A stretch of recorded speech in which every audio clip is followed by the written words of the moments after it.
Good afternoon my dear students. मैं आपका SST अध्यापक शुभम तिवारी, माया ज्ञानोदय संस्कार अकादमी बिरधालयपुर से आप सभी कक्षा 8 के विद्यार्थियों का आज की इस नागरिक शास्त्र की कक्षा में बहुत बहुत स्वागत करता हूं।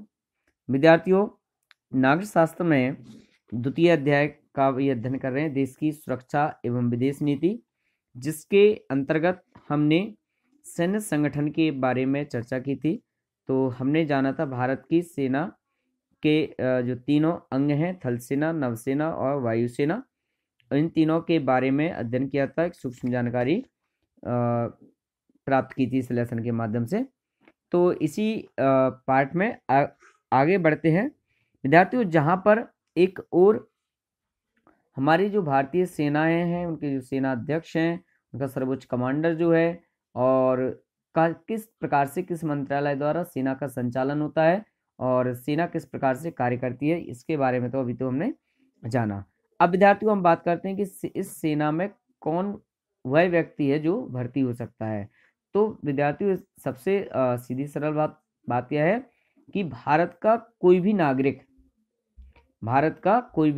नागरिक या कोई भी महिला इस सेना में भर्ती हो सकती है या हो सकता है।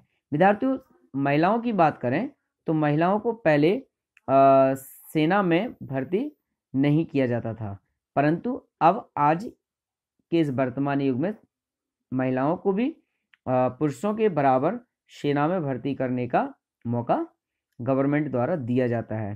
तो विद्यार्थियों, अब कुछ इन सेनाओं की प्रकार हैं। जैसे जो सेना होती है वो अलग अलग टुकड़ियों में बटी होती है। जैसे आपकी आंतरिक सुरक्षा के लिए बाह्य सुरक्षा यानी सीमा सुरक्षाओं की सेना, फिर उसमें तकनीकी पद आ जाते हैं, कुछ इंटेलिजेंस पद आ जाते हैं, तो कुछ इंजीनियर्स हैं और डॉक्टर्स हैं, यानी विभिन्न प्रकार की स्ट्रीम में इनकी भर्तियां होती हैं। तो आइए जानते हैं। सबसे पहले थल सेना में सिग्नल्स, सेवा कोर, इंजीनियर शिक्षा कोर, आयुध कोर तथा गुप्तचर शाखा, ये थल सेना के विभाग हैं। इन विभागों में अलग अलग प्रकार से अलग अलग लोगों की भर्तियां होती हैं। नौसेना में भी इन सभी शाखाओं में भर्तियां होती हैं। वायुसेना में उड़ान, वैमानिकी, इंजीनियरिंग, शिक्षा प्रशासन, लेखा, मौसम विभाग आदि इन सभी चीज़ों की में वायुसेना को डिवाइड किया गया है। तो इन सभी चीज़ों में जो हमारी एक वो शाखा जो सीमावर्ती शाखाएं हैं, यहाँ पर मानव की यानी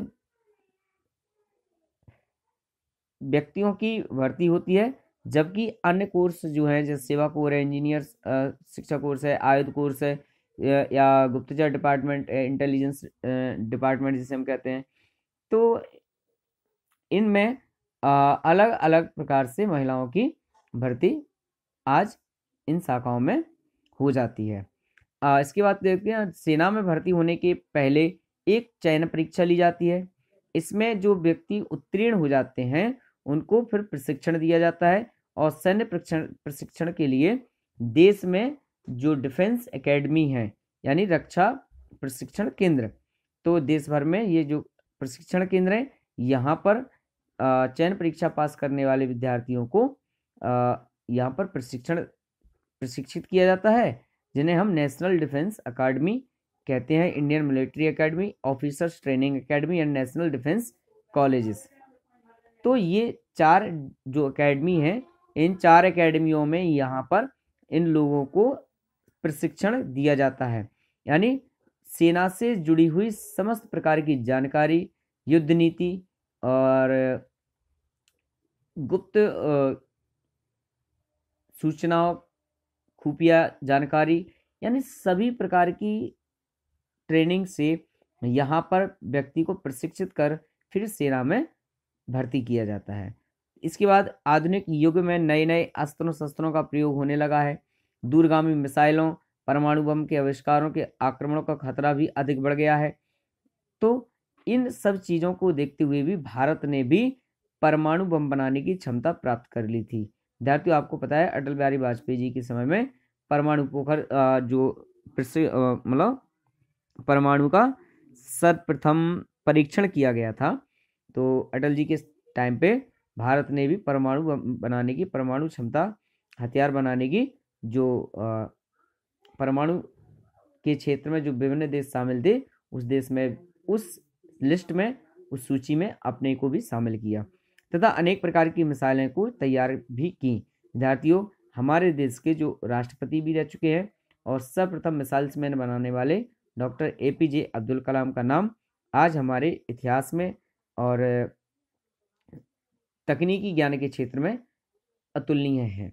तो विद्यार्थियों, इसके बाद समय समय पर आक्रमणों से अपने देश की रक्षा करना, सुरक्षा संबंधी वैज्ञानिक उपकरणों का निर्माण, प्रक्षेपास्त्र परीक्षण में डॉक्टर APJ अब्दुल कलाम का जो योगदान है वो बहुत ही उल्लेखनीय है और भविष्य में शायद ही है कि डॉक्टर APJ अब्दुल कलाम, जो हमारे राष्ट्रपति भी है माननीय, उनके जैसा अमिट योगदान शायद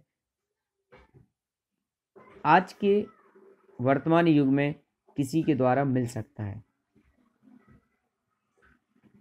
विद्यार्थियों, अगर हम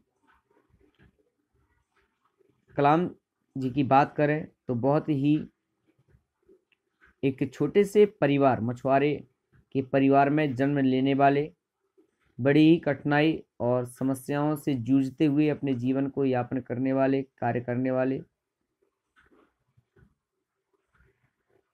हमारे कलाम साहब ने अपनी शिक्षा अध्ययन को मेहनत मजदूरी के साथ साथ पूर्ण किया और इस मुकाम पर आकर के एक ऐसी वस्तु भारत को दी जिसने भारत की स्थिति को ही सभी देशों की श्रेणी में बदल दिया और आज हमें ने मिसाइल्स मैन के नाम से भारतीय इतिहास में, भारतीय तकनीकी क्षेत्र में जाना जाता है।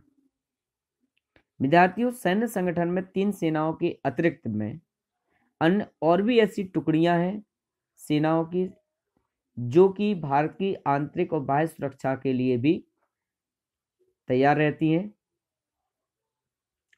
तो विद्यार्थियों, उन टुकड़ियों के बारे में जानने के लिए कल फिर उपस्थित होंगे। तब तक के लिए आप सभी को बहुत बहुत धन्यवाद, शुभकामनाएं। Thank you.